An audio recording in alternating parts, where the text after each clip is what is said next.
上晝嘅時候都簡單介紹過 George 嘅背景啦，咁佢係喺香港大學嘅講師，一個作者，亦都係一個心理學家。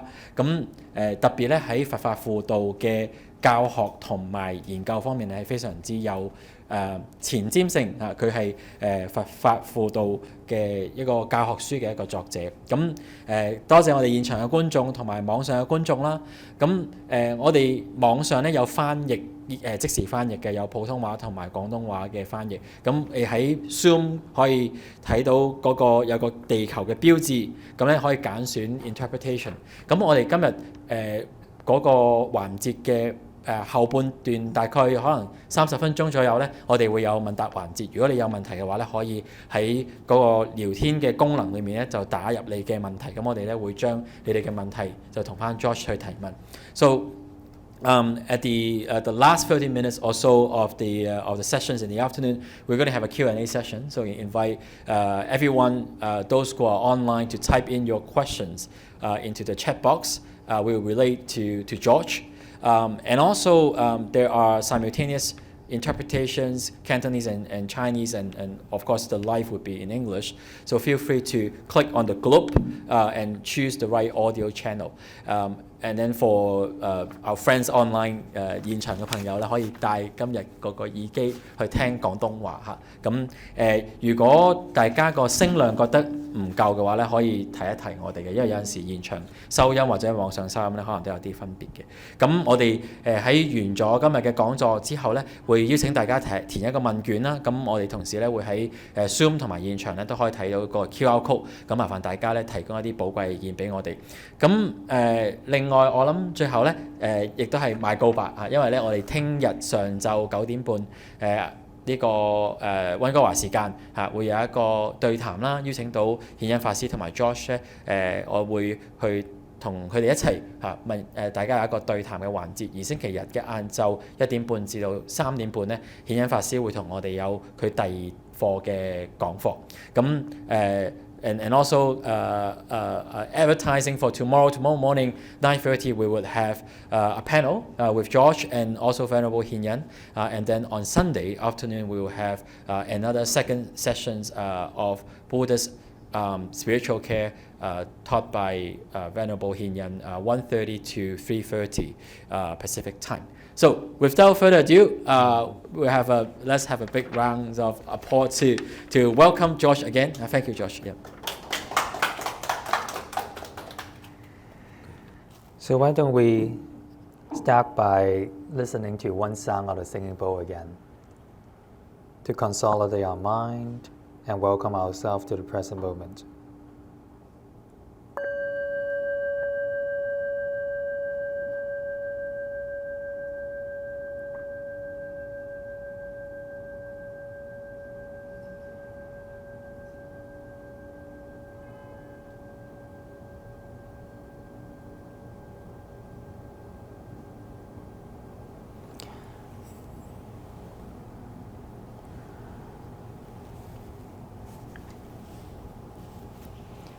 Welcome.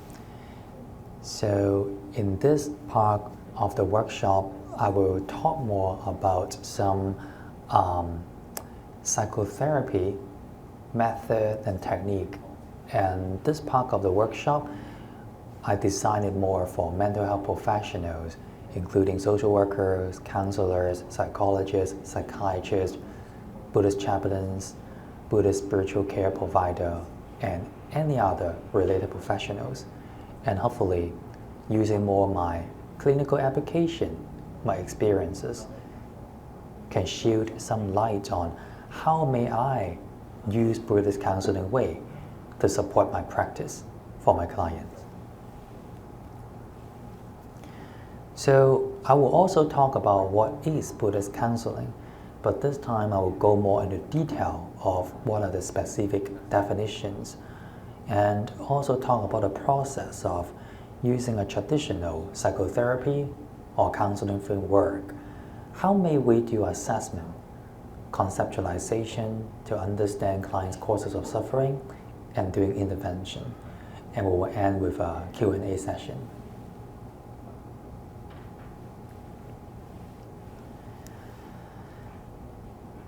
I kind of hinted at a little earlier. I think every scholar, every researcher usually have one very important question that we use our whole life to try to study, to learn, to research in order to get a better answer. For now, the question for me is, what is a better way to integrate Buddhism and contemporary mental health treatment? So, Buddhism, it is a wisdom of thousands of years ago. In the process, in the history of Buddhism, there are many different ways of interpreting it, adapting it to different cultures and clients. And jumping from the historical Buddha to the contemporary world, one way that many people are used to help with their problem is actually counseling or psychotherapy.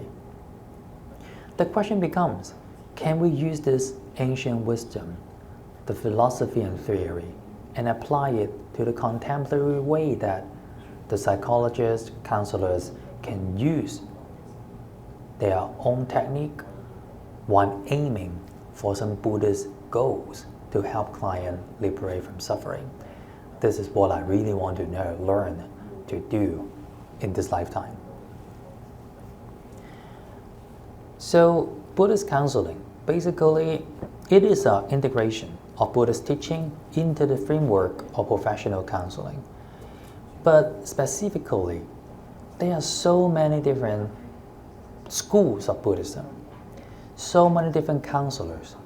We all have our own way in understanding Buddhism, understanding what would be the most effective way to help our client. And for me, like I pointed out, the key word is cultivation of mind. But the whole definition I have is, Buddhist counseling is a holistic counseling approach. Holistic means that it's not just focusing on one symptom, but then it's a comprehensive practice. Hopefully, the whole person will have some difference. For example, their worldview of life, their ability to care for themselves, their relationship, their ability to handle suffering, those kind of things will have an improvement. And it helps clients to use each therapeutic encounter to open a gateway to the cultivation of mind. Meaning that a good Buddhist counselor, anytime when we are talking to a client, directing their attention, or reflecting what they need to say, or asking them questions, all of them should have the goal to cultivate client's mind. For example, helping their mind to be more stable, more clear, or cultivating the mind to see things from a perspective of dependent arising, or more acceptance to suffering. The goal of the counseling, the purpose, is to gain understanding of human nature in accord with the Buddhist view of reality. So, in essence, hopefully, we can help clients to see reality as it is, or as close as possible. So this is how I see Buddhist counseling to be. In the interaction with counselor, in the interaction, help them train their mind so that they can see reality as it is. And in any kind of counseling, usually those are the common processes, and same as Buddhist counseling. Everything starts with a foundation of human relationship, which is called compassionate attunement. And then we do assessment. Assessment is just like when you go to a doctor, a physician. He or she will ask you questions about, are you eating well? Are you sleeping well? Do you have fever? Those questions are to collect information to understand what is the problem, what is the diagnosis. And for Buddhist counseling, we want to know what kind of hindrance or defilement or blocking client make them suffer. Maybe some people has a strong attachment to sensuality. Some people have a strong poison of hatred. Some people have a lot of torpor and sloth or other different types of unskillful factors. So when we know the presentation of the symptoms, the next process is called conceptualization. Conceptualization means that when we know those are the symptoms, we try to understand how clients' causes and conditions are contributing to their suffering. And finally, when we know the causes, the interventions are the exact tools, exact means that the counselor will do in order to help client reduce their suffering or guide them to practice, to learn certain ways to cope with their own suffering. And this process is not just linear, it's back and forth, it's iterative, it's circular. Every time when we get something new from client, we need to revise our understanding of them.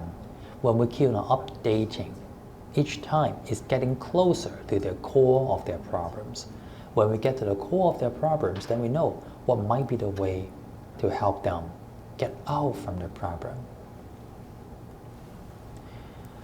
So this is how I put the 4 steps comparable to the 4 Noble Truths. First, dukkha. Compassionate attunement is we need to connect with clients' suffering. This is the most important part. As a counselor, as a mental health professional, the first criteria is we need to care about people. We need to understand we have suffering and our clients also have suffering, and let ourselves, let our heart be open to be with them, to listen to them, and not be afraid of the suffering that they have gone through. Like this morning, there was a question about working with clients who are traumatized. It's actually very scary to work with people who are traumatized, because in your interaction with them, you feel the pain, you feel the fear, you feel the trauma. But compassion is we care. We don't want them to be alone. And we have the confidence that our presence can actually soothe them. As long as we're able to be in the present moment, this is a safety ground for both the counselor and client to come back here, so that there is always a safe base to come back into. Assessment is to see the causes of dukkha. Causes can be many different things, internal or external. It can range from, sometimes in the environment there are suffering, economics, social movements, natural disaster. No matter how you are, when you are living in this world, in this samsara, you must be impacted by them. Internally is how we interpret the event, how the I works in a way that I don't accept reality or I want something different. So all that will contribute to our suffering. Cessation of dukkha, the third noble truth about conceptualization is, when we understand the causes of suffering, we see how things arise, we see what are the supporting conditions, and then we can see, maybe in all the conditions that give rise to suffering, some of them are changeable. Some of them we can work with, we can change it. Others we cannot change, we can learn an attitude of compassion and acceptance. Using that, it leads to the final fourth noble truth, the path to cease dukkha, which is practice, learning and practice. There are different interventions that client can learn to raise their awareness, to cultivate their mind, to come back to the present moment, to see and be able to let go of some of their attachment and come back to life and make more skillful decisions. So basically, this is how I conceptualize the process of counseling in related to the Four Noble Truths. Different in the morning, I would like to give you a clinical case. This is a real client case, but I changed a lot of the confidential information to make it not identifiable. So let me introduce you this case, Mr. Anson Lau. He is a 45 years old Chinese single man, a designer who has been in a relationship with his girlfriend for 10 years. He was self-referred to the Buddhist Counseling Center due to depressed mood. Relationship-wise, he has many affairs during the long-time relationship with his girlfriend. But after the affairs, every time, he has a lot of self-blaming and remorse. The problem is that he was escaping from something. He indulges in the romantic and sexual relationships as an escape from the problem of intimacy with his girlfriend. He feels that he loves her, but he cannot be physically close to her because he thinks his girlfriend is not physically attractive enough.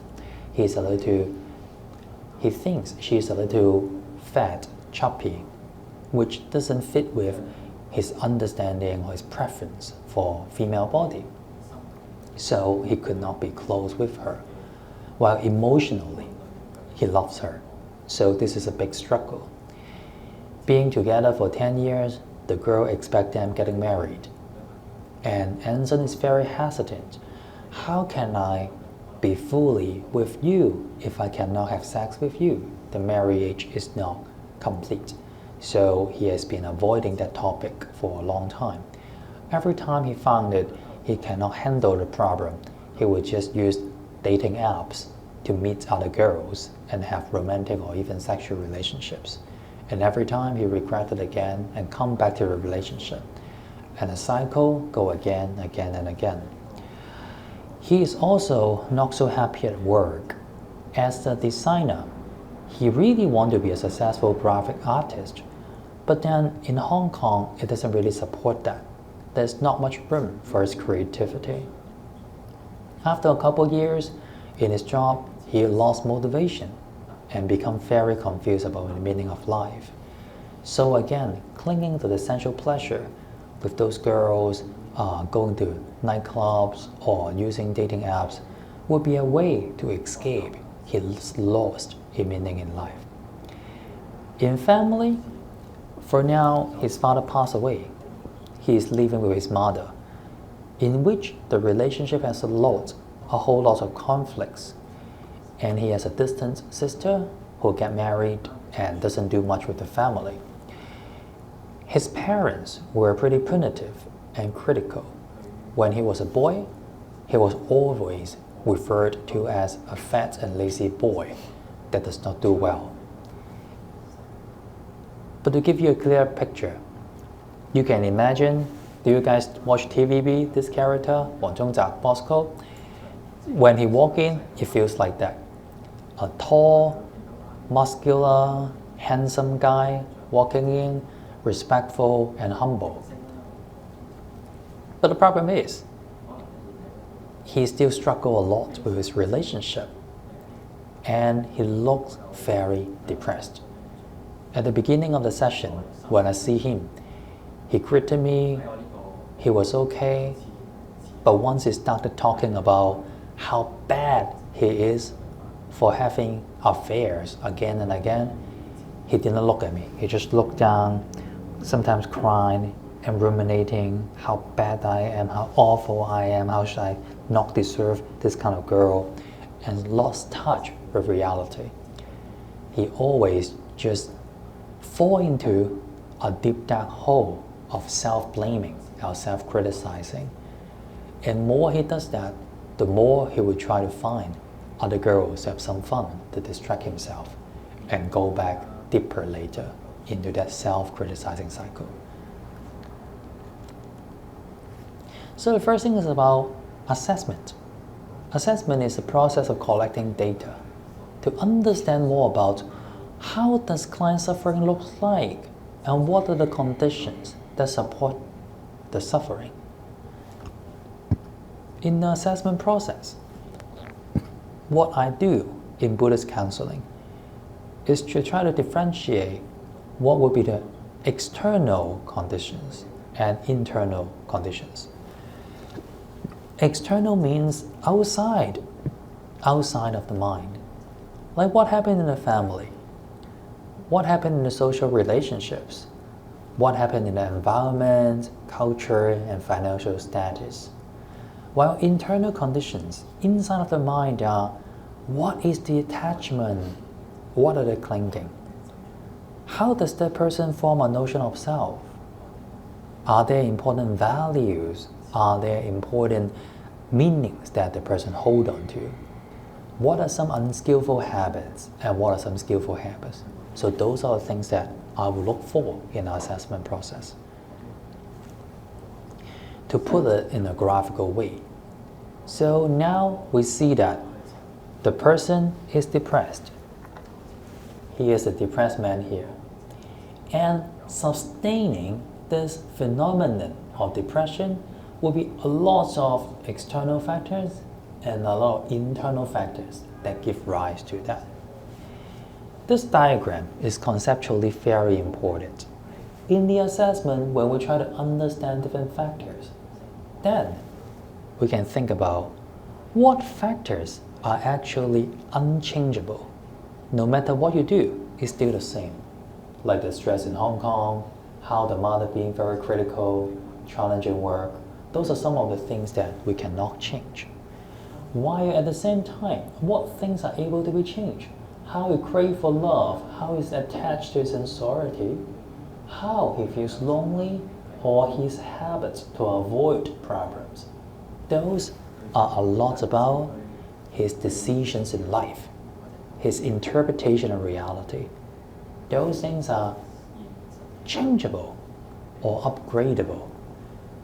Just like if you use your iPhone, now it's like iPhone 15, 16, but he was maybe only using iPhone 3, 4, so that we can do something to upgrade it and then he can be more skillful.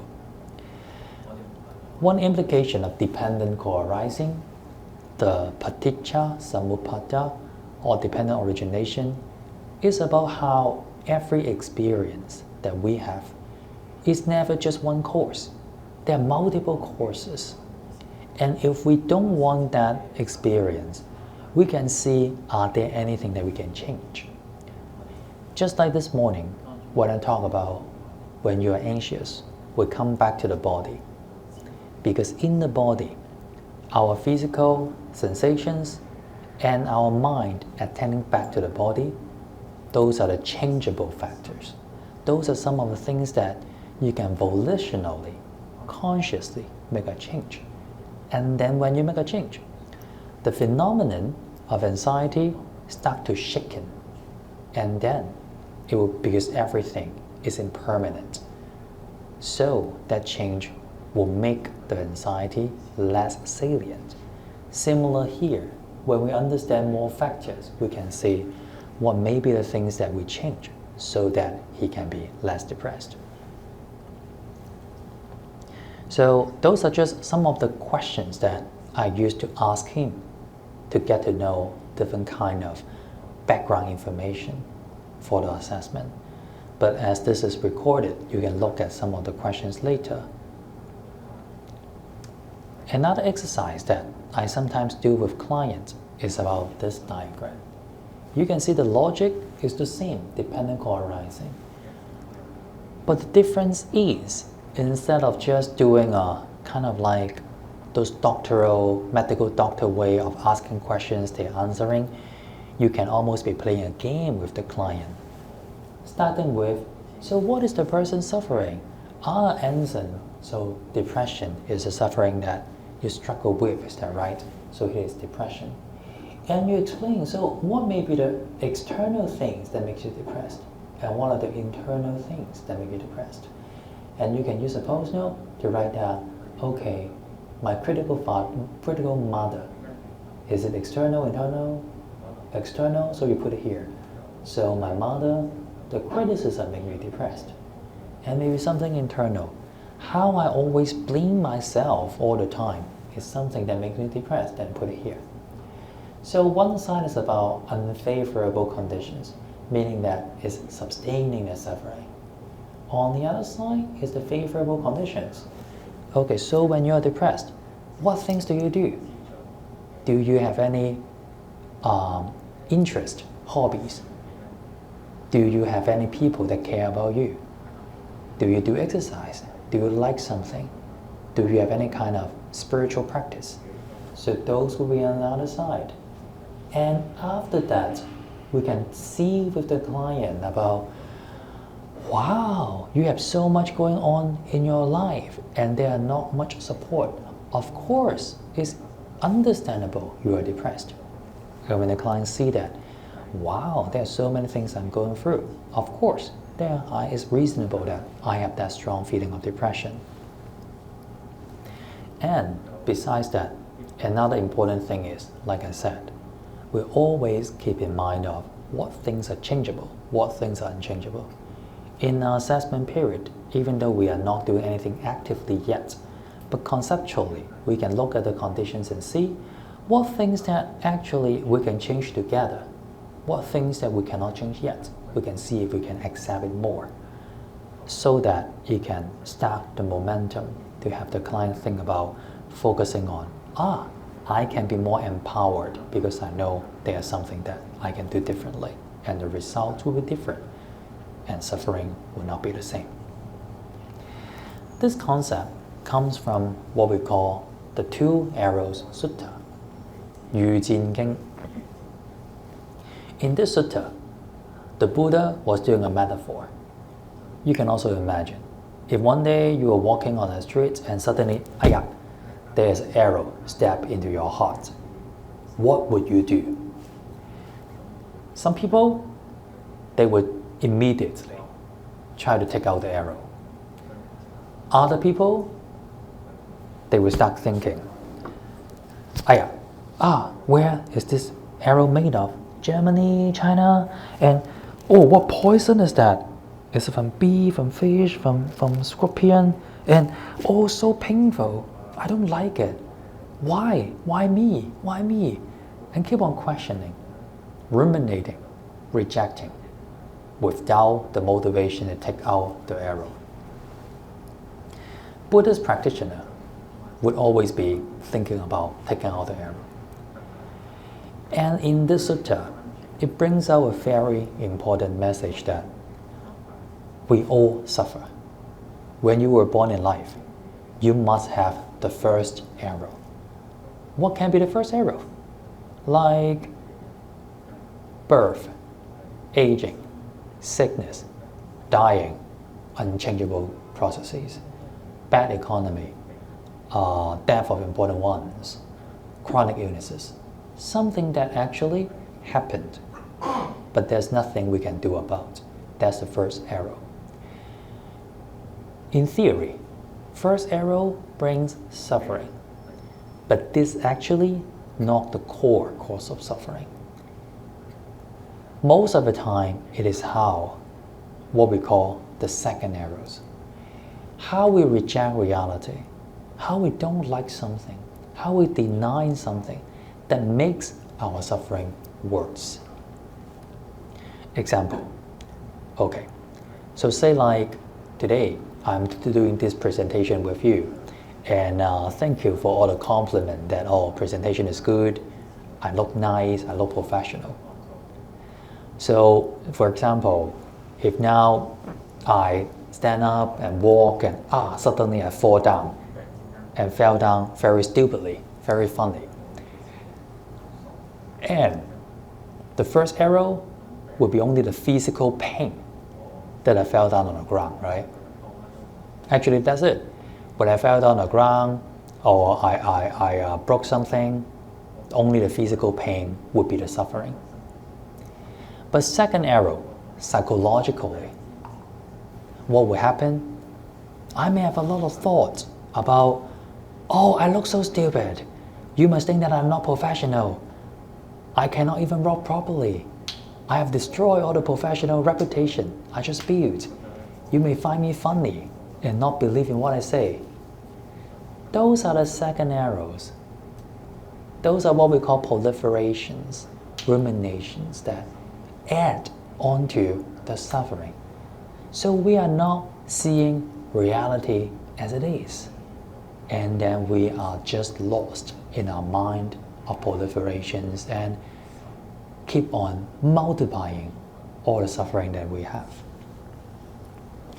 It may sound simple, but then it happens all the time, every day.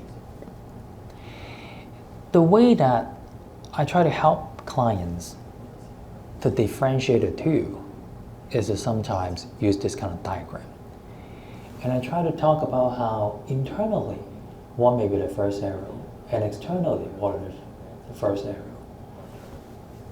First arrow, again, are the unchangeable, more external events. First thing is, sometimes when we come back to the present moment, something happened already. Maybe I am very angry. Maybe I have a lot of thoughts of how at work, wow, he intended to make fun of me in front of everyone. This is about work situation. First arrow means that at this moment at least I cannot change and something have happened already. And externally, in my work, there's deadline, a lot of workload, the project is difficult, and I have a horrible, toxic boss. So those are the things that at this moment I cannot change yet. Writing it down is very important because it helps us to get something burdening our mind to something visually, cognitively understandable. And then when we write it down, uncontrollable things look to be more controllable. And then second arrow will be the controllable event. When my thought comes up, I may not have a choice of when it comes up or not, but I have a choice of whether I grasp onto the thought and think more about them. Say like, oh, I have a thought of he intended to make fun of me in front of everyone. Then I ruminate over this thought, keep thinking about this, keep blaming myself for not working harder, holding on to the anger. When the first thought happens, we cannot control, but the second, third, and the 100 of thoughts we can actually control. But somehow, because of the I decided to feed into the thought, feel the thought, and not let them go, which extended my suffering. And externally, I can actually make decisions. Do I want to change a job? Do I want to talk to my boss differently? Do I want to take a break? So those are the things that internally and externally I can control. In this situation, Buddhist counseling is about, first, do I know what is controllable and uncontrollable? When I work with the counselor to find out what is controllable, what is uncontrollable. Second, am I able to accept the things that are uncontrollable and just see reality as it is? Like I said, if I fell down, just fell down and hurt my butt maybe. But internally, all the ruminations, all the thoughts, all the emotions that get driven by I have to how I am actually makes me suffer more. And I can practice a way internally not to hold on to those kind of thoughts or change a way of thinking or interpretation. And externally, I can see in the environment what are the potential choices that I can make so that a person can devote energy and time into something that is changeable instead of ruminating, resisting something that is unchangeable. So that's set forth for the direction of Buddhist counseling. Secondly, conceptualization. This is a very deep concept in counseling and psychology. In conceptualization, it means that when we get to know our client, we try to understand, try to make sense of why they suffer. What are the causes of suffering? But in Buddhist counseling, it's very important to remember that we use conceptualization, but we do not cling on to the conceptualization. Meaning that our understanding of our client needs to be more dynamic and flexible. We need to be ready to update our understanding of why they suffer and how can they be liberated from that specific suffering. If we hold on to our way of understanding someone, then this is a wrong view. this is an attachment. So we always keep it open and keep parts of our mentality as a not knowing mind.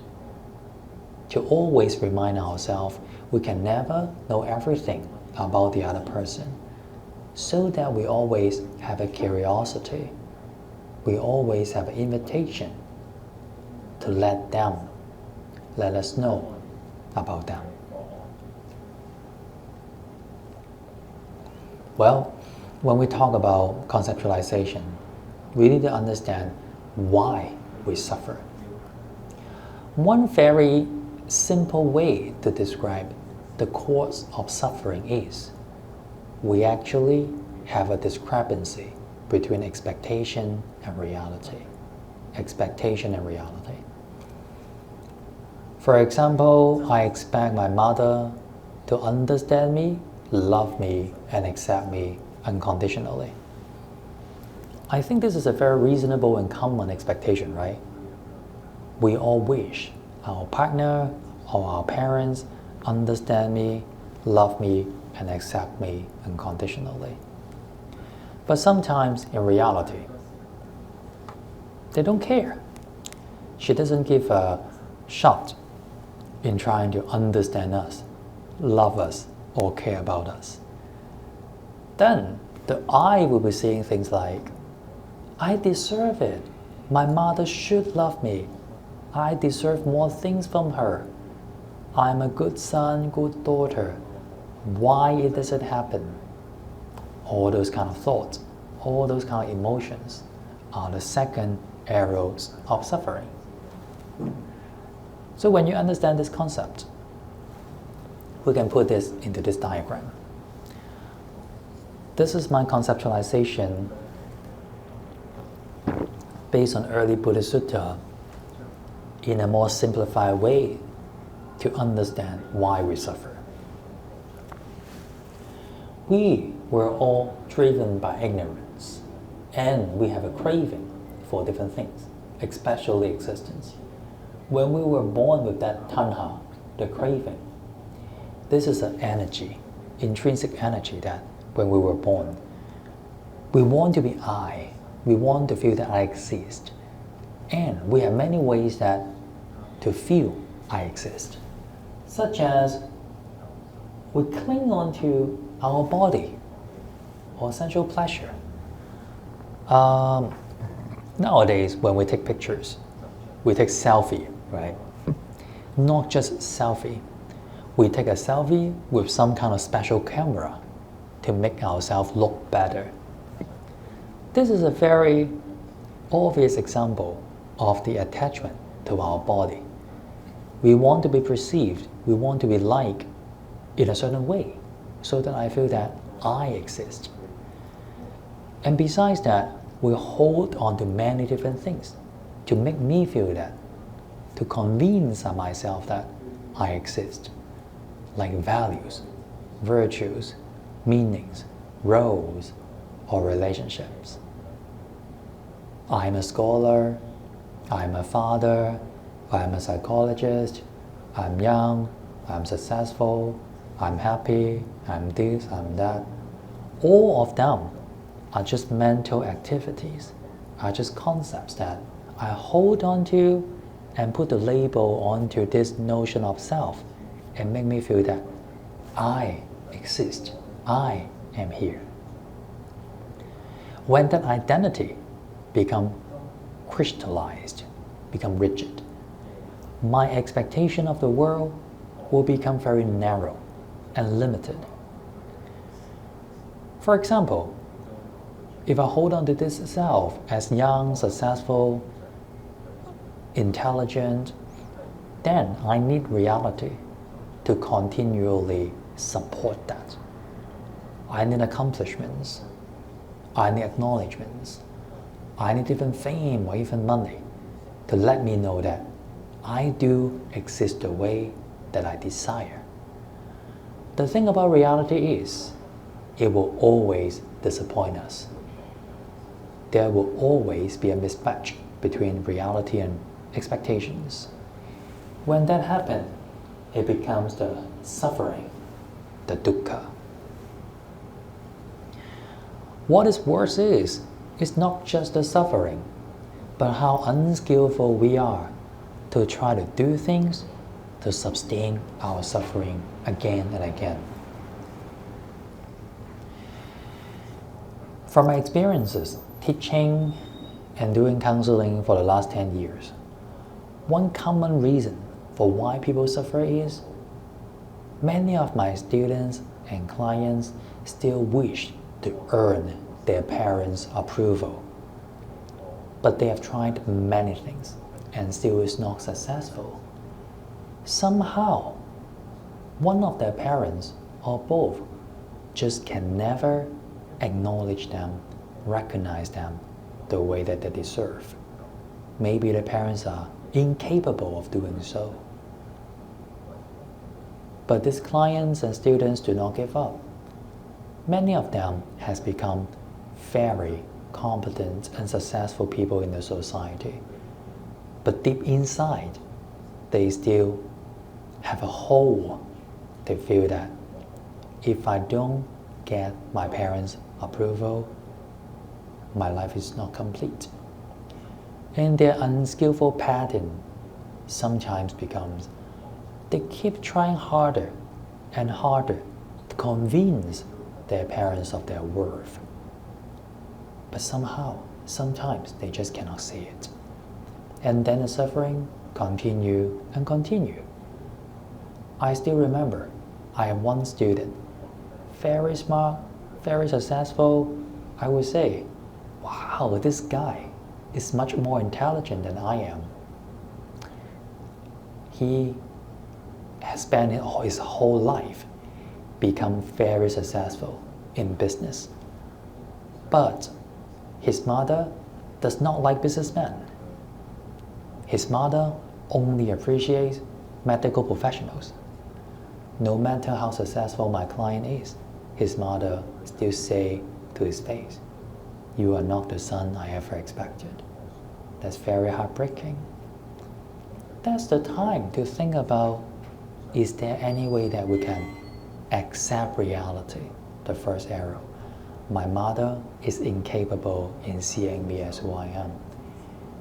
And second arrow, can I make a conscious decision to let go of my desire to get approved by my mother?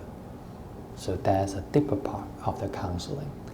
But all of them need to come from the counselor and the client's understanding of, under our craving, what things that we are clinging on to, what meanings, what roles, what relationship we are clinging on to. When we are able to see that part more clearly and see how we actually do not get what we want by our unskillful ways, then there's a potential to change. Remember, first noble truth, dukkha. The Buddha started saying dukkha is the first noble truth. If we want someone to change, they need to be able to see the suffering in their life, in their decisions, in the consequences of that decision. If not, they are not likely to change. Suffering is important. Only because of suffering, it can motivate us to be better. So in Buddhist counseling, the understanding, our awareness, a lot of that is about how I act, think, or speak in a way that make me suffer. Now I realize that, so consciously I want to do something different so that myself and people around me can suffer less. Those are some of the more definitions of those terms.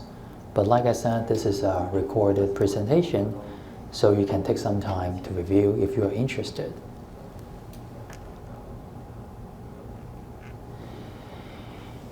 Another conceptualization tool that I developed is to help people understand more about the notion of self. This morning and earlier, I keep talking about the cause of suffering A lot is about how we cling on to that so-called notion of self, the identity or label that we give to our five aggregates. In order to let go of it, first we need to understand how it gets constructed, what it is. When we know what it is, how it come about, then it's easier to let go of that. Influenced by psychology, I do believe our upbringing, especially our relationship with each of our parents, play a very important role to shape the notion of self. So in this diagram, we have the four quadrants. Those outside are the external conditions, pinpointing how my father is like, how my mother is like, events outside, and environment. So those are the external conditions. And this shaded line is the notion of self, meaning that how do I interpret those factors and shape some characteristics inside? And when I come inside deepest to the heart of this notion of self, there must be certain kind of yearnings, needs, innermost desire that most of the time it gets dissatisfied. For example, I have a very critical and distant father. When I have a father like that, internally, I would feel that I am not good enough. I don't deserve to be loved because my father treated me in a way that I'm never fulfilling his expectation. When I feel that I'm not good enough, what I need would be, I just want to be acknowledged for how good I am and I'm worthy of love. I don't get it, it has become a void. This void led me to seek love or feeling good enough from my father or other people. So it goes like that. When we examine each perspective, what actually happened, how we interpreted it, and what does it mean to our innermost yearnings, we kind of get the notion of a person. In particular, what is the inner driving force for that person to act in a certain way, and what is the characteristics and quality of this notion of self. So once that's become clear, this is another diagram that we'll put it onto in order to understand suffering, starting with what do they crave for, how they are like, what do they need, what expectations they have in the world. In reality, how does this disappoint them? And what are the unskillful patterns they do again and again when not getting their needs met? And finally, how is their dukkha like? This is, of course, a little bit advanced, that just a 2-hour lecture can explain all the details. But the essence of that is that if we look at it from bottom to up, the reason we suffer is a lot about we have been doing something again and again to perpetrate it.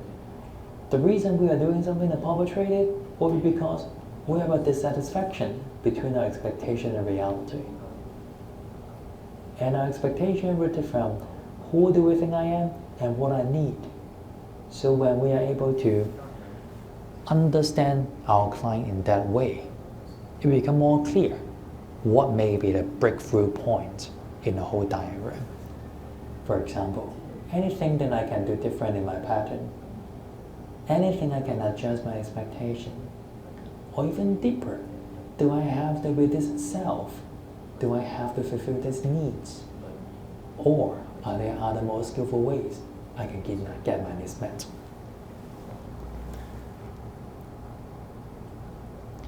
So coming back to Anson, let me share a little bit of his background.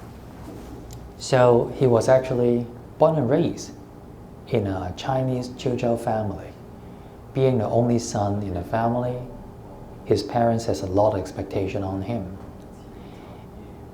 even though his parents are not highly educated, but they have a very high expectation on Anson's academic performance.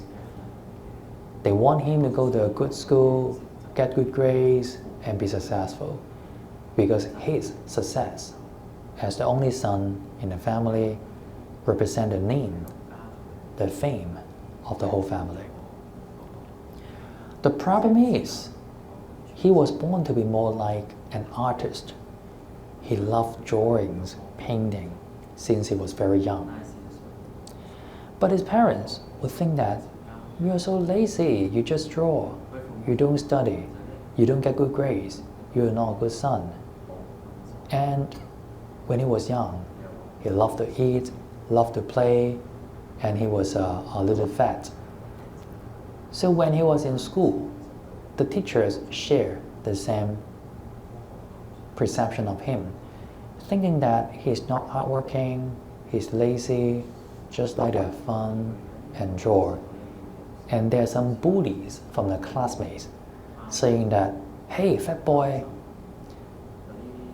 you want more food? Something like that. Since he was young, the environment and the parents has shaped an image that he is actually not good enough. He is actually someone who cannot take care of himself. His family, thinking that he's not very mature, they overcompensate by making all the important life decisions for him, not letting him grow up or fail. Being highly critical and highly protective made him a child that feels weak, timid, inferior. And he believes that he cannot really handle conflicts and become independent. Most people do not really accept him the way he is. And since he was young, he learned to escape from all those frustrations by having fun, hanging out with friends. He was not very well liked. It was okay. Because of his body weight, he yearned for love, but no one really cared for him. Until he grew older, high school time. Because of puberty, he lost a lot of weight and became much more handsome. That's the first time that he feels he can be attractive to people, to females, and he started dating. When he started dating, he really loved the feeling that, if I can keep this body shape, people will love me, people would accept me, people would think that I'm good. So he really clung onto the body shape and those romantic feelings, because both of these gave him the feeling of, I can be important, I can be good enough, I can be loved and accepted. So if we go deeper inside, what he needs are very simple. He just wants to be loved, to be understood, to be accepted, to feel safe.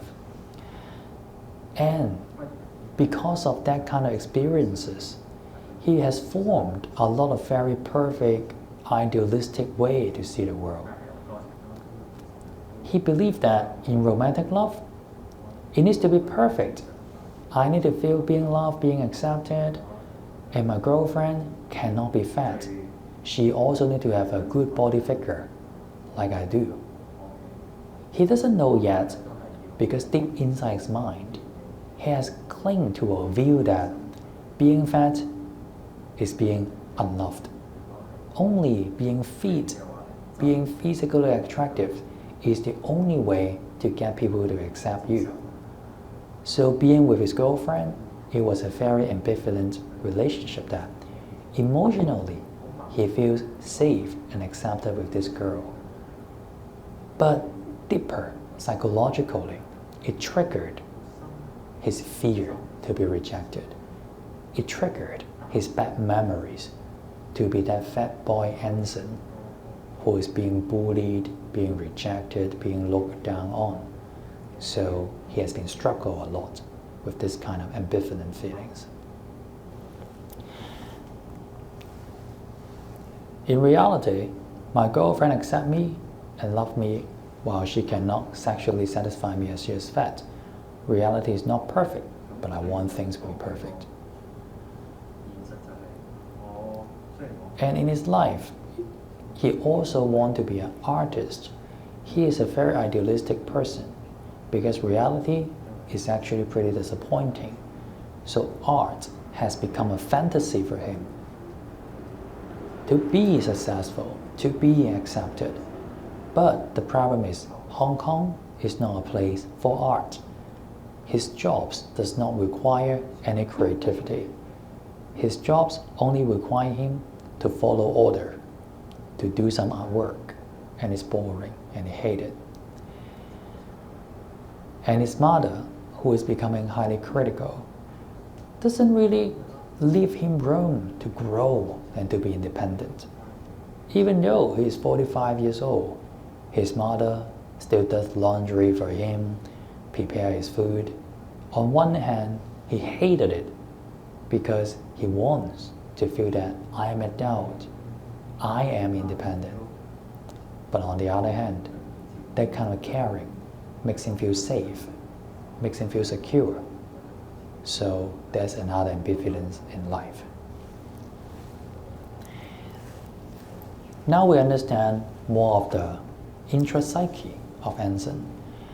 Another part is, under that kind of intrapsyche, what things that he has been doing to perpetrate the suffering. In Buddhism, we talk about samsara. We all know samsara, right? 娑婆世界. We talk about reincarnation, 輪迴. Many times when people think about those concepts, they think about, oh, I die, there's next life, die again, next life. But my understanding of early Buddhist teaching is mainly focusing on this life. And all those kind of samsara can happen in the present. So for example, for Anson, his samsara manifests a certain kind of unskillful pattern. Usually, the trigger is that he feels being rejected. For example, he doesn't feel being accepted at work, doesn't feel being accepted in a relationship. He has a habit of avoiding. He avoids dukkha by dwelling into sexual, sensual pleasure. After that, he feels guilty, remorse, and self-blaming. That kind of combination makes him fall into clinical depression. This is the phase that I told you just now, how he came in being very sad and dwelling over his ruminations. The good and also not so skillful good thing is that usually how he came out is that he finds new fantasies. For example, new job. In about 10 years, he has worked in more than 30 jobs in the same industry. Every time when he's in a job, at the beginning, he finds it, wow, this is a new opportunity. I can be more creative. I can be more valued for what I do. But very soon, he finds that reality is the same. It's Hong Kong. Hong Kong does not really value artists. He becomes depressed. When he becomes depressed, he looks for another job and forming fantasies that the next job will be better. And then it just perpetrates the cycle again and again. Same thing as relationship. When he is with this girlfriend, I don't feel satisfied. And I think there are other girls out there who can both make me emotionally safe and sexually satisfied. And every affair taught him a lesson that it does not work. The only thing that helped is during his very down, depressing time, those girls will give him a short, transitional fantasies of, I have hope, next time will be different. But every time, it just gives him a deeper disappointment. So for him, it is a cycle of samsara again and again. And finally, intervention. What do we do? After we understand client's problem, we understand deeper of the intrapsychic world, then what can we do to foster changes? Very importantly, we are not doing something to change our client. Yes, you heard it right. We are not doing something to change our client. We are doing things to help them learn to change themselves. Being a counselor, we always say we want to help people, we want to change people, we want to change the world. But in Buddhism, one thing we need to be clear about is we are trapped in our own 5 aggregates. We cannot really directly change another person's perception or consciousness. Other people or ourselves need to make a conscious choice to change. Counselors can be inspirations, can be guide, can be someone listens and accompany and show different possibilities and angles. But finally, all people, including us, need to practice to change ourselves. So the question becomes, how can we facilitate the practice of client so that they can foster change in themselves? In Buddhism, like I showed you earlier, basically the main things are concentration, the samadhi, the wisdom, the panna, and discipline, the sila. And my way of doing that is to incorporate that into a no-choose model. So we've been talking for a long time. Maybe let's ask you a question. I have this beautiful pen here. During my first book talk, my sister gave it for me for a present. She knows that my handwriting is really bad. So she chose a pen for me that she said, "Hey brother, using this pen is like magic. No matter how bad you write, it still come across okay." So this is a beautiful, expensive pen that I have. Buddhism is about letting go, is it? A lot about letting go. So now, I have this pen, holding very tightly on my hand. Can you teach me what is the first thing I need to do if I want to let go of this? What is the first thing I need to do? Anyone? Yeah? No?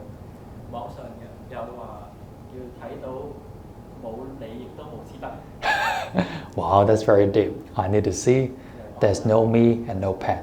Okay? More detailed, more subtle. What is the first thing I need to do in order to let go of this pen? Relax. Relax. Oh, okay. Good. Relax is a good answer. For me, the first thing I need to do when I need to let go of this pen, before knowing there's not a pen, before relaxing, is to be aware of the fact that I am holding onto a pen. I cannot let go of something that I don't know I'm holding onto. I cannot let go of a self if I don't know I'm clinging onto a self. All about awareness. What and how I'm holding on to will be the first step. That is the note. Noting means you are cultivating your awareness, 覺察力 awareness, to be able to know what happens in your body and mind. In counseling, the first thing that we do with clients is to cultivate the ability to concentrate through different kind of mindfulness practices. breathing, seeing, listening, so that they have a certain kind of committed practice to ground, to calm, and to recenter their mind. And when that happens, their mind will be stronger, will be able to observe, to be able to gain deeper awareness. And the next one is no. Okay. What makes me want to let go of the pen? I'm holding it tight, and what's the problem? Why do I want to let go of my pen? It's beautiful, right? It's nice. My sister's gift. Yeah. Why do I want to let go of my pen? Because you need to use your hand for something else. I need to use my hand for something else. Very good. Anything else? That's a very good answer. Usually, when I want to let go of something, it's because of the first noble truth, dukkha. It's painful. Holding tight is painful. I cannot own it. And when I have my hand full, I cannot do anything else. It's not skillful. It doesn't bring me sustainable happiness.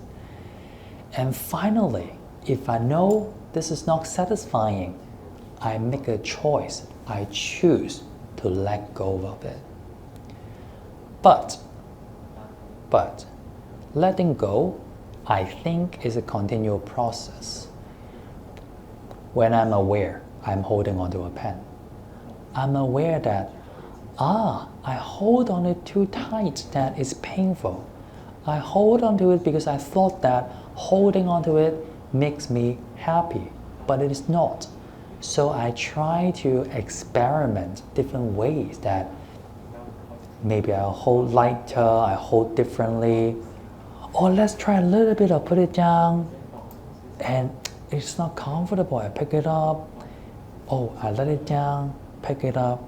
Every time in the process of examining and adjustment, I'm learning. I'm learning a more skillful way to hold onto my pen. Until one day, I think no matter how I hold, it's still not satisfying. So I decide to completely let go. That's the no choose. I'm aware of what happened in my body and mind. I try to know what are the deeper attachment, what are the reasons for me to hold on to it, and whether it's actually satisfying or not. And choose. I make decisions again and again. Do I hold? Do I hold differently or let go? Every time I make a choice, I note again to reflect on is it good. I know again to know what are the conditions, and finally choose again, going round and round and round until one day I'm more satisfied.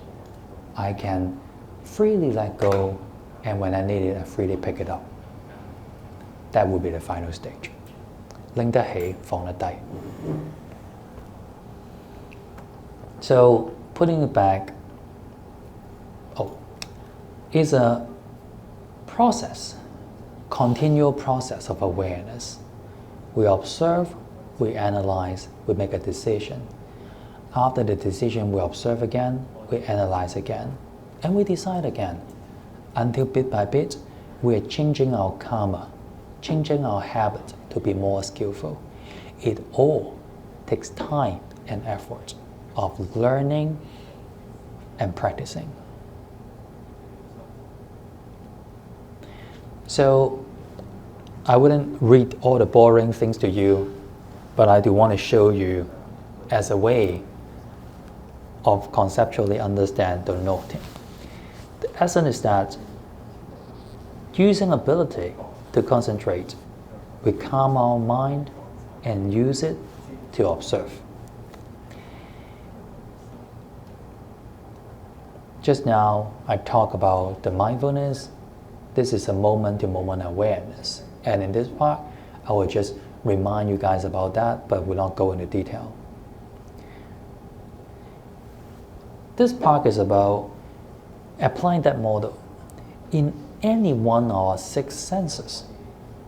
There are actually many psychotherapeutic techniques and activities that we can examine to help clients ground their mind, to note, to increase awareness. Today we tried a few, and there are many others. For example, calligraphy, copying sutras, chanting, mindful eating, or sometimes when your sensations are too strong, tasting lemon would be good. When I was in the United States, that's one of the methods for people to cope with suicide urge, to taste lemon, which causes a strong distraction from their very emotionally charged thoughts. Or yoga, thought stopping, those are many different ways that we can activate one of the senses to recenter our mind to the object and present moment.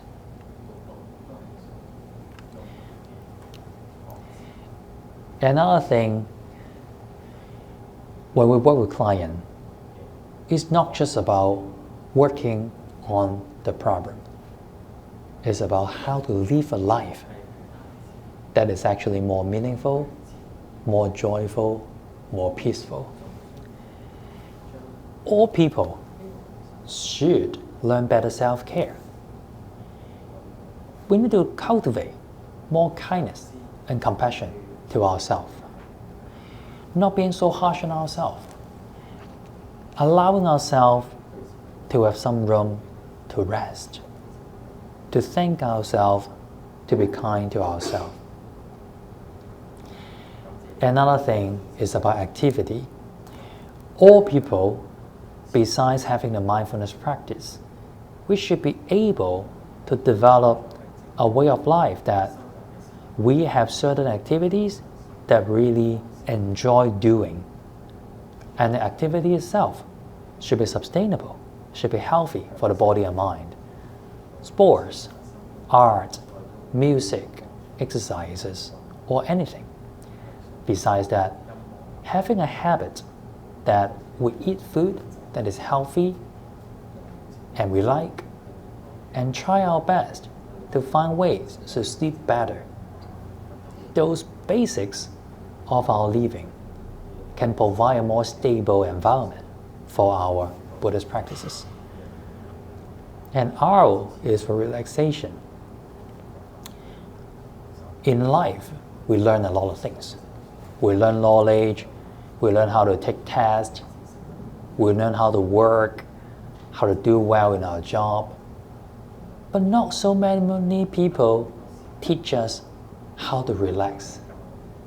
Or even before that, not so many people teach us, you are stressed, you need some break.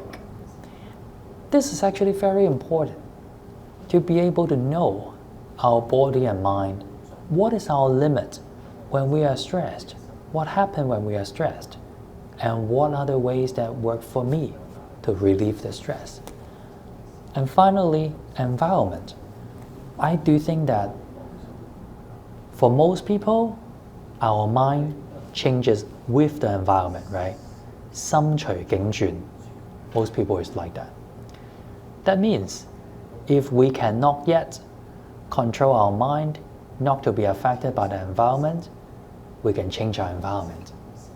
Or we can shape a better environment so that we can internalize the calmness, the regularity of the environment into our mind. Just now I talked about how when we are frustrated in a fight, we can do a time out, take a break. But other than that, getting in touch with nature regularly, going on a hike, walking in the mountains, or in our life, designate a physical space or time that no one can disturb us. We can be with ourselves, doing something that we enjoy. Those are important ways to set boundaries for your own environment. Or some people will call that me time. So those are the foundations. And for Anson particularly, The next phase have a very important step to help him formulate practices in order to calm his mind and to rest from all the ruminations and criticisms. Like I said earlier, when he came into the session, that attractive, young and strong man very quickly crawled, like looking down, tearing up, blaming himself, using all the F word to describe himself. During that time, his self-rumination and criticism make it impossible for him to reflect or learn Dharma. It has become a time that he doesn't actually really engage in the present moment. He just engaged in his self-fulfilling and criticizing thoughts. Perhaps part of that is to make himself feel better about criticizing himself or punishing himself, but it's not getting anywhere. So what I tried to do in the first phase was that he was actually talking about how bad he is. His mood was low, his body was tired, and the voice was like low and bitter. Then suddenly, I just talked about something else. I asked him, "What do you like to do?" And he said, "Me?" And suddenly paused a little bit and said, "I like playing basketball." Wow, that's great, because I like playing basketball too. So we spent a few minutes talking about basketball, talking about NBA, talking about what he plays in basketball, the position, moves, and all that. And I can observe, when he started talking about basketball, his energy is different. He talked faster, his eyes opened wider, he has more energy, which is good, because people who are depressed, usually they have very low energy level. And I paused, because counseling is not about chit-chatting on basketball. And I paused. And I asked him to attend to his body again. I pointed out, do you realize when you talk about basketball, your whole energy is different. Your speech, your eyes, your body, what is happening? He is a very smart guy. He realizes that when he talked about basketball, he has more energy and has become less depressed. That's the time that I do a education on the body and mind. I point out to him that before we talk about basketball, you have a belief that you cannot escape from all the depression, all the ruminating thoughts. But what happened was that when you change a mind, when you focus on different things, your whole body and emotions become different. And this experience is to let you know it is possible to change. Your emotions and depressions are more impermanent than you expected. After that, when he get back some energy, I guided him on meditation practice, mindful breathing, tuning his body, doing different stretching, helping him calm down and focus onto the breath. And he did pretty well. And he was able to realize that during the meditation time, he did not engage in a self-criticizing thought. And that stability allowed him to go deeper, to understand what are his attachments. No is about the next phase, gaining self-knowledge. Like I said, the main goal is about understanding, analyzing what is the clinging to the self-notion and what yearnings does the self-notion need. In my understanding, in deconstructing the self-notion, at the end we have non-self, right? But then we only see some responses, relational patterns, how we prefer to do things, needs and drive, and clinging to the self-notion. Most of the time we're at the outer level. My goal is to move deeper to let him see at least what needs and drive are actually motivating all other things out there, such as how he has been avoiding conflict by engaging in affairs, and why he still loves his girlfriend while cheating on her. Those kind of complicated things. And in a dialogue, I try to talk to him about what happened. What is the problem being with this girlfriend? You said you love her, but you are very resistant to be physically close. And we do a visualization. I ask him to close his eyes and visualize you are getting physically close with the girlfriend and what happened. He said there are a lot of intrusive thoughts coming. That a girl should not look like this. Her body should not look like this. That make me feel uncomfortable. And she got freezed, and when the client started blaming himself again. Then I paused him and said, like, please pause a little bit and come back to the moment. Listen to your mind. Observe your mind. This part is very important. Satipatthana Sutta, 四念住經, is that from body, and then feeling, and then mind. We observe our body sensations, we observe our feelings, pleasant, unpleasant, or neutral, and then we observe our mind, our hindrances, and how we react to different stimulus. Translating into Buddhist counseling, observing mind is when, after the note stage, client's mind become more stable. They can become more detached, having some mental distance to hear what the mind is saying without believing everything or without following everything the mind said. For him, I asked him to pause in the moment and just observe what your mind has been ruminating. And then he started talking. Well, the girlfriend, she's fat, that's not right, that's lazy, should not be this way. And something is not right. When you say someone is not attractive, it doesn't really relate to laziness, right? He can be ugly, not attractive, I don't know, but laziness is something different. So I caught that and said, wow, interesting that the label lazy came out. And we have some dialogue. The client shared that maybe she reminded me of how fat I was. People keep saying I'm lazy and useless. My parents keep forcing me to study, but I didn't like the subjects, so I got really bad grades, and they gave up hope on me. I think I was never been able to recognize as someone who can handle problems. And in fact, I've been escaping from responsibilities for years. So he started to share and reflect deeper why that kind of resistance happened. Maybe because it was triggering a deeper clinging or fear about being fat and body weight. So I asked him, seems like you have used how your parents' definition of you to define yourself, like the self-notion, right? We many times use our parents' definition to define ourselves, which he defined himself as weak and lazy. That label has given him lots of suffering and make him feel like he has to run away from problems because he is incapable of solving problems.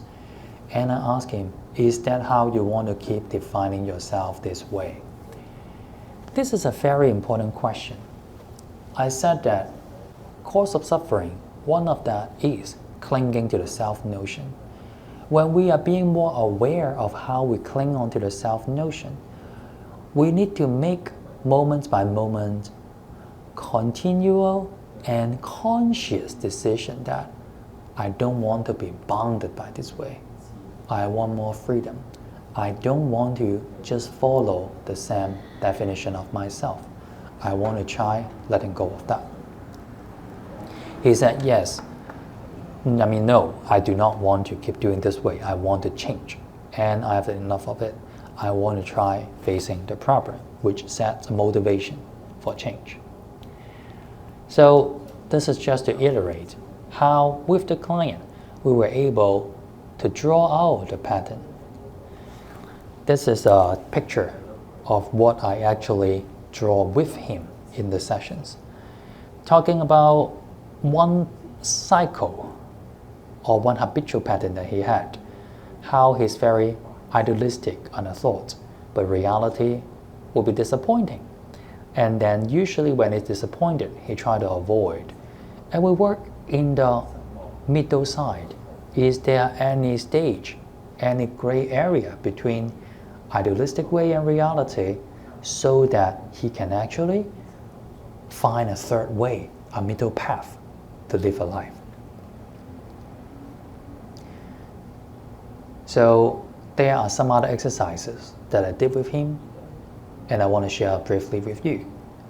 One is a detachment art, which starts at very simple, using an A4 piece of paper that we throw into that gateway with a door outside and inside. And I instruct client that this paper represents your self-notion. This is how you are with different layers. The outer side, I ask them to draw and express how people see you. How do you think you come across to others? And then I ask them to turn to the back, how I wish to be seen by people. Outside is how people really see you, back is how you wish to be seen. Like what things that I have done, what things I've sacrificed, what burden that I have that other people don't see. And finally, I ask them to open and draw inside. If you don't care about how people see you, if you don't care about how you wish to be seen, how you are like, how you really are, just draw it out. After the 3 steps, usually I have a dialogue with the client to learn about how they are like.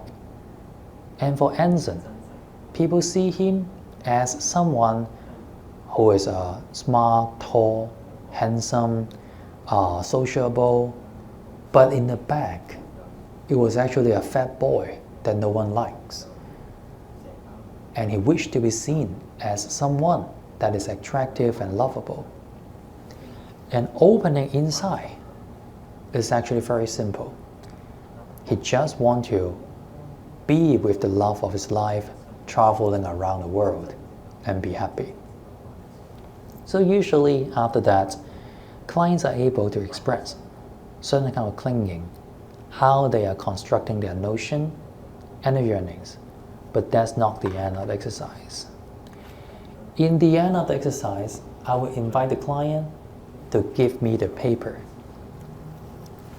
Ask them to take some deep breath and imagine you have never seen this person in your life. And I would iterate the story, say that the story of Anson to the client again. Hey, I want to introduce you to this new friend. His name is Anson. He grew up from a family, the parents are highly critical. He was fat, people think he was lazy, but in fact, what he wants is, he wants to be understood that he likes art. He doesn't like to study. He wants people to understand that he wants to try to grow up. I don't need to be protected. But somehow people keep thinking that he is incompetent. He cannot protect himself. So there's no room for him to grow. Anytime when there's a chance, he will just get protected, and there's no way that people will see him as someone competent and independent. When he grew up, he learned that he cannot solve problems by himself. He has to run away because he's so weak. And he's deeply dissatisfied because he wants to believe in himself and be independent. But he doesn't have the courage. He is so scared. If he can choose, he just wants to feel safe, just want to be happy, just want to spend the rest of his life with someone he loves. And that's it. And I share that with Anson. Interestingly, he is just listening to his own story. But the perspective we try to listen will be more detached, almost like seeing that in a movie, or from a third-person perspective to see his own life again. And the experience become very different. He felt that, yes, I did something wrong. I blame myself, but now I see more reasons of what I need and what I want. And I'm now more clear. Those affairs are not what I'm looking for. I just want to find ways to be closer to my girlfriend. And I will try to work on that. Another exercise that is similar is using labels. I ask the clients to draw a stick figure on a paper and ask them to write down what are the labels of the self-notion that get stick onto you and make you. The part about non-self is after they stick all the label, I ask them to bit by bit take it off until the very end there's nothing. And I usually ask clients to look at the paper to contemplate. If I don't have to be anything, I don't have to carry any label on me. If I'm this emptiness, how would it be like? And have them reflect. Sometimes the effect is very interesting. They actually feel more liberated. Wow, I don't have to carry all the labels on me. I can be anything. I can be anyone. But just talking about that is very difficult because this is something very experiential, very specific. The clients needs to go over the process of getting in touch with the self-notions, expressing all the labels, all the conditions that make up the self-notion, consciously seeing each one of them, putting them down one by one, and see, basically, originally, there's nothing there, which help them reach a new conclusion. Maybe I don't need to be anyone. Maybe I don't need to be the one that people love. I can have the freedom to be anyone that I choose, or no one at all. Finally, coming back to Anson, choose is about skillful means. Like I said about holding onto the pen, how tight I hold, or do I hold, do I let go and pick up, are the choice. Which means that coming back to reality, for Anson, what choice does he want to make in reality so that he is more happy? There are many choices that we make in our life. Some skillful, some are less skillful. Most of the people will make choices to pursue, to fight, to change. That's based on greed. Sometimes we make choices to resist. We don't like something. We run away, we reject. But more skillful choices, I think, can start from letting be, non-reactive. Just let things to be how it is like. I think this is the first skillful choice. Sometimes we cannot change a problem yet, but we consciously make a decision that, yes, I cannot change, but I'm not going to react. I just let it be like that. This is a conscious choice. And high level will be embracing, which is to radically accept things as it is. It's not just doing something, but you actively choose to accept reality, our needs and limitation as it is. And finally, I think letting go is the highest choice. Letting go is not abandoning or running away. Letting go is to let go of our attachment, let go of some of our undesirable mental factors or needs, and really understand something understand how it arises, understand that we can still make the best decision for ourselves and others in that moment, and not care about things that we attach onto. It's not to deny, it's really understanding it will bring me more suffering, so I'm willing to let go of that. Coming back to Anson, for him, he has made a lot of choices of resisting, running away. Now he can make more choices to let it be. What I try to do first is, as an artist, I reconnect him with different arts to foster concentration, to help him see that when he's drawing, his mood becomes different, more concentrated, more joyful. Using art, I also guided him to draw out his clinging, needs, and his love, his meaning of life. And some interesting thing happened during the process of counseling. There was one night, his girlfriend found out from his phone that he was having some chat with some girls on dating app. And Anson became very, very scared. Suddenly he realizes that he is really afraid of losing this girl.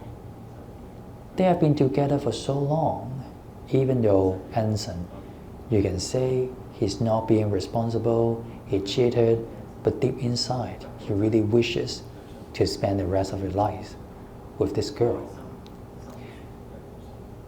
And he realizes that what happened is he clung too much onto those idealistic things, that a girlfriend should be attractive and emotionally connected. And every time he feels that his needs are not met, he becomes lonely. Loneliness is the key cause of suffering for him to do something destructive. What it does is that he tries to use art to express the feelings and connect with people in different ways. Even though he cannot be a successful artist like he ever wanted, he's willing to use art to post Instagram, open account, express things that he sees.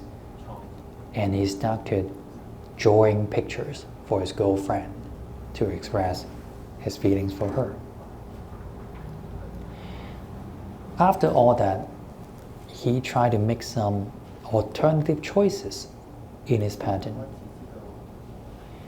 For example, when he feels that he feels rejected, not being understood or not connected with his girlfriend, and he finds his urge indwelling the sexual pressure, he learns to do mindful breathing.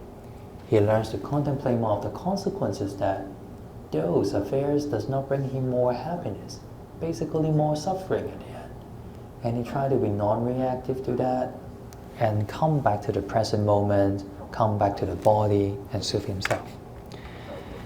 And guilt and remorse, we did some compassion meditation to help him learn to have more compassion for himself. And in the compassion meditation, we were able to do a visualization about being closer with his girlfriend. Just now I told you that when he visualized being close to his girlfriend, he was actually very resistant. He has a lot of thought about, you are fat, you should not be like that. A lot of criticism. But he realizes that as long as he saw the face of the girlfriend smiling at him, all the resistance dissolved and he wants to be close. And he realizes that love, a lot of that is not physical, it's emotional. And that realization helped him become closer with his girlfriend.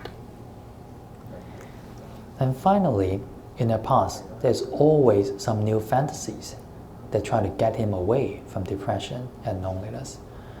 And now he set more realistic expectations in life, like doing IG, posting new drawings, trying to communicate with his girlfriend more deeply, and try to reconnect with other friends to make him feel that there are support.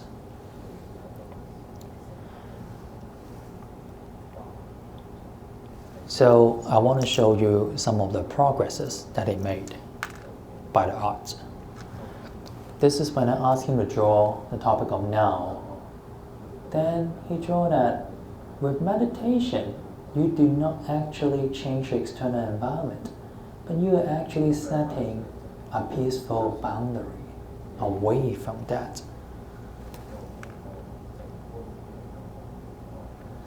And we talk about fear. There's a lot of fear in him. That's why he keeps running.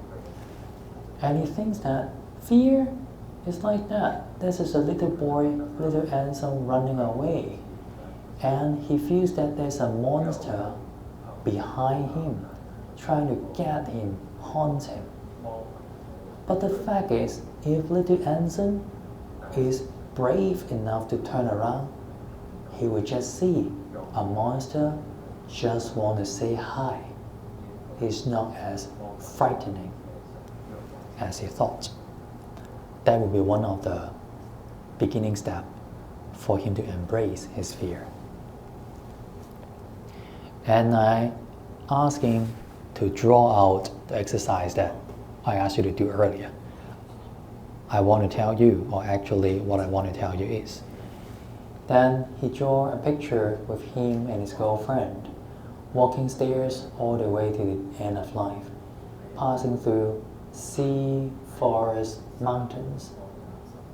And this is what he wishes for. He just hopes that starting from now, he can have a peaceful time, togetherness with his girlfriend, walking from now to the end of life.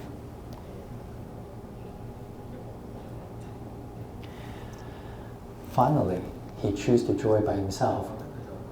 Starry night. This is him, girlfriend, watching, appreciating the sky, and have a romantic time together. So, quantitatively, as usually when we do research, we have clients fill out some questionnaires before and after the sessions. You can see that anxiety decreases by a lot, emotional vulnerability also decreases by a lot.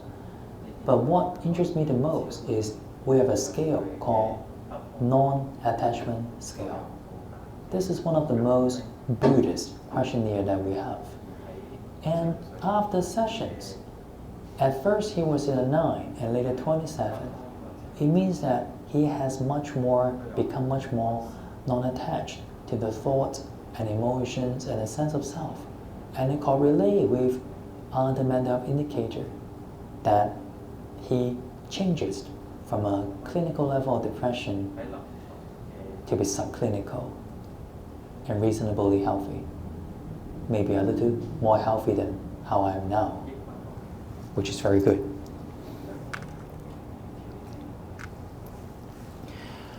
Well, finally, in this case, I've shared how to apply the knock-no-choose model. And I think the most important thing is actually at the beginning, about how me as the counselor try not to judge, try to listen to the suffering, just like Guan Yin or Avalokiteshvara. So I want to end this presentation with a quote by Venerable Te Tinahan about a prayer to Avalokiteshvara. Re-evoke your name, Avalokiteshvara, which means Guan Yin. We aspire to learn your way of listening in order to help relieve the suffering in the world. You know how to listen in order to understand. We evoke your name in order to practice listening with all our attention and open-heartedness. We will sit and listen without any prejudice. We will sit and listen without judging or reacting. We will sit and listen in order to understand.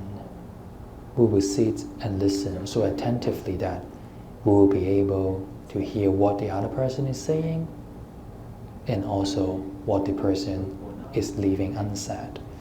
We know that just by listening deeply, we alleviate a great deal of pain and suffering in the other person. I think this is the most important message. All the Buddha's counseling, no truth model, all rooted from our heart to deeply connected with and willingly listen to our client, so that we can walk the journey with these clients and be able to inspire certain Buddhist wisdom in order to promote change from them. And that's it for the presentation. Thank you.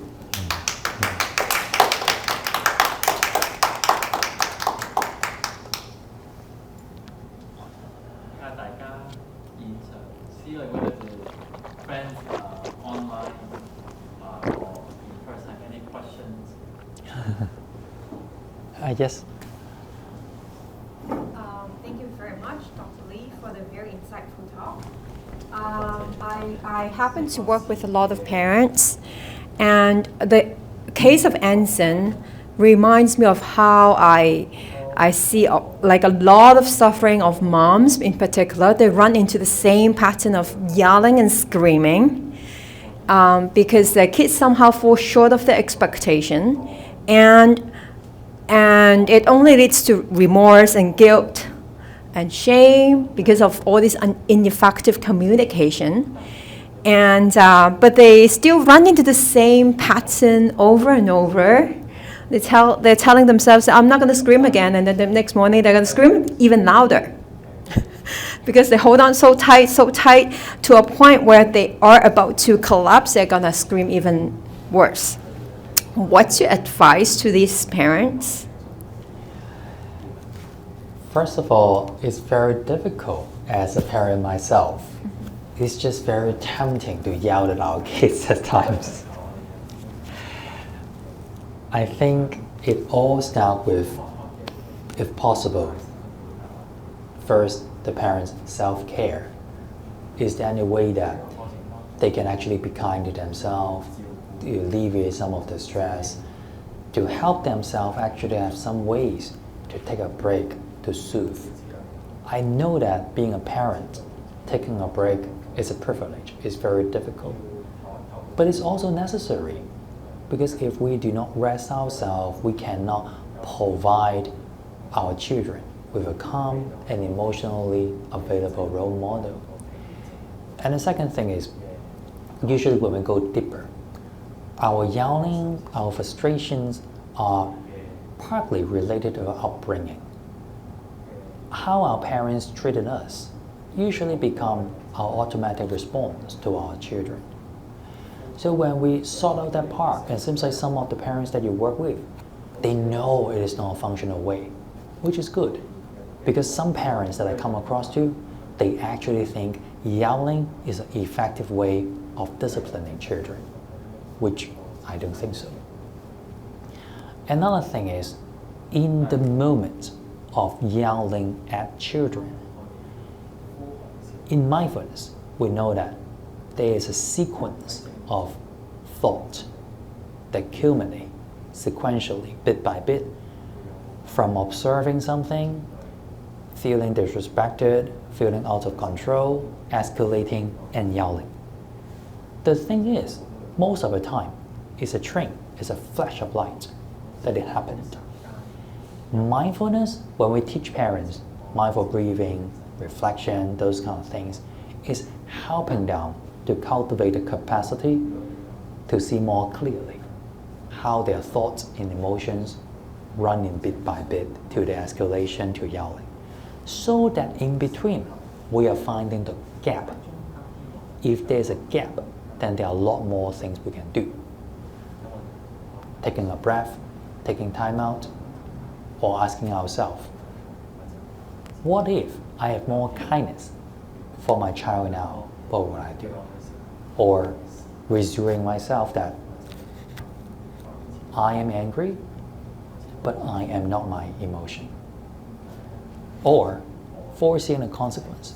I want to yell again. I feel really bad. I want to yell again, but is that what I really want? Is that my intention to yell at my kid? Those are important contemplation and reflections. If we cannot do it, at that exact moment, reflection is very important. Every night, we reflect on how we treat our kid and think about during the whole process, is there any way that I have a gap and I could make alternative choices? The good news and the bad news is that it's samsara. Tomorrow, the same thing is likely to happen again, and you miss it, the next day will be again. So when we do it enough, it must be one day that our decision will be different. When the decision is different and the consequence is different, then we know, maybe that's one of the breakout points. Sounds easy, but it takes a lot of devotion and practice. Starting from some more self-care, regular mindfulness practice, and then to more cognitive contemplation, and then put it into action, and again and again. So hope that helped a little bit. Thank you.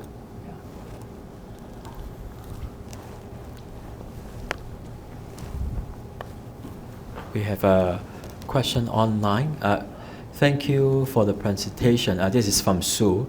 Love it. Happy to know that Anson has made transformation. However, I wonder what happens if after all the sessions that he still find his sexual desire unmet and he really feel passionate sex is important to him.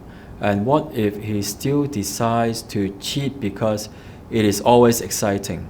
Does it mean that if he does this with awareness, he will be able to face the consequences?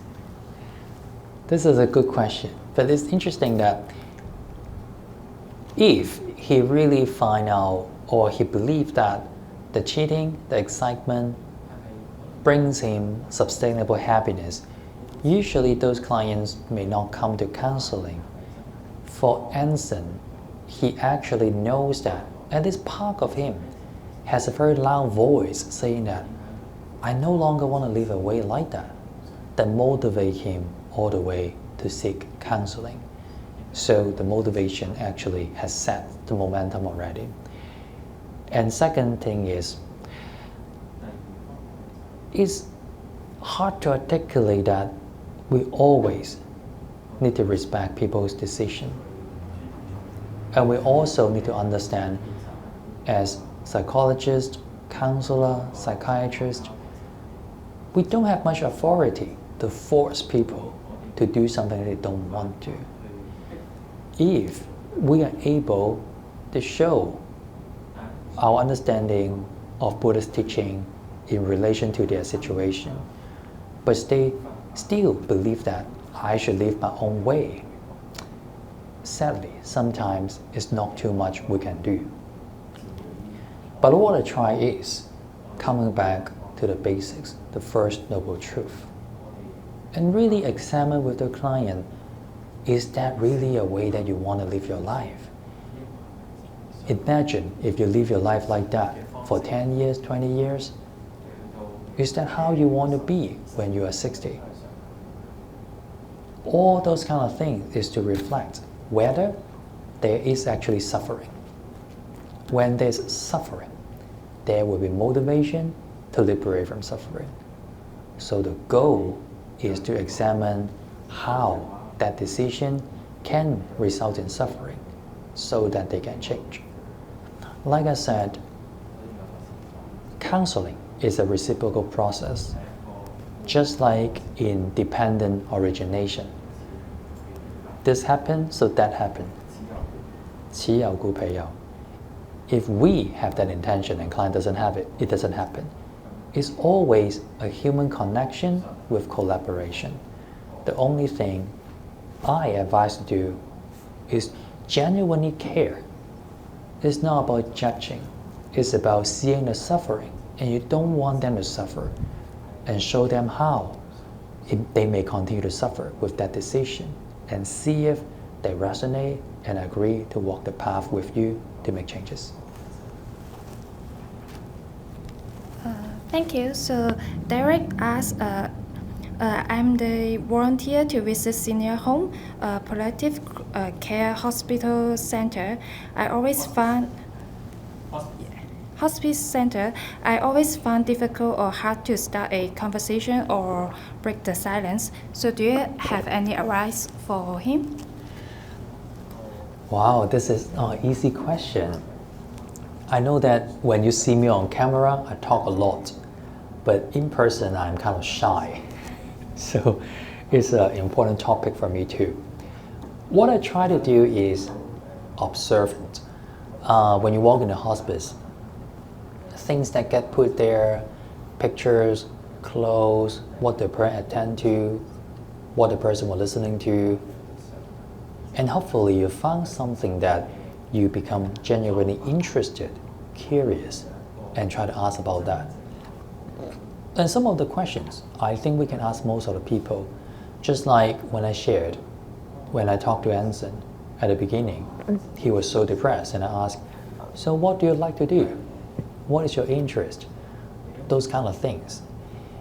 I think the goal or the trick is that we're being decentered, not come from my perspective, but we are genuinely interested in that person. We want to know how is their story like, where they come from, what they like to do, what do they enjoy doing. With that perspective, you usually will generate more questions about them, to learn about them, humbly learning about them. So those are some of the things that I do.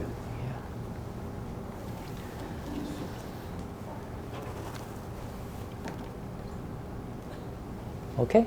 Yeah.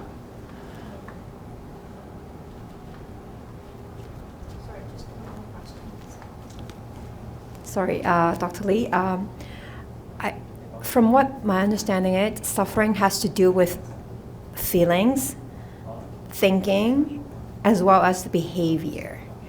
To initiate a change, I don't know if we can dissect it that way. Maybe not. Maybe the Buddhist counseling has to do with a more holistic approach. But if one thing has to start first, which one would that be?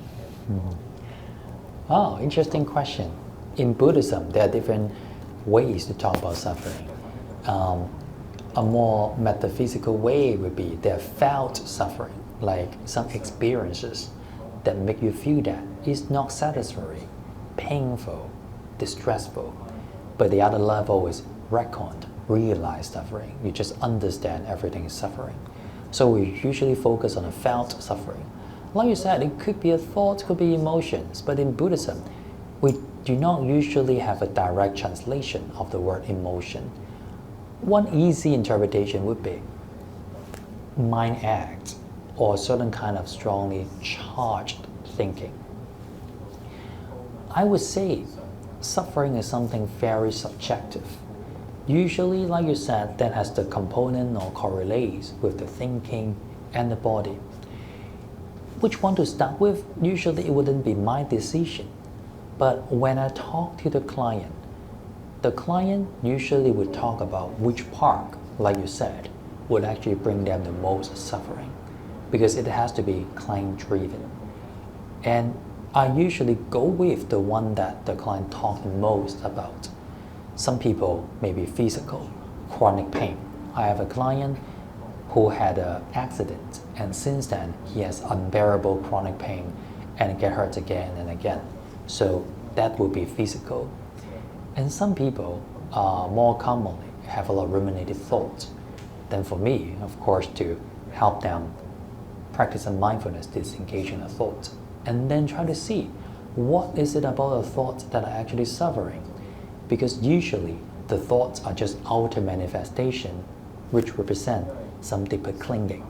Then I will try to trace what may be the needs not get satisfied or certain else clinging that give rise to the thought.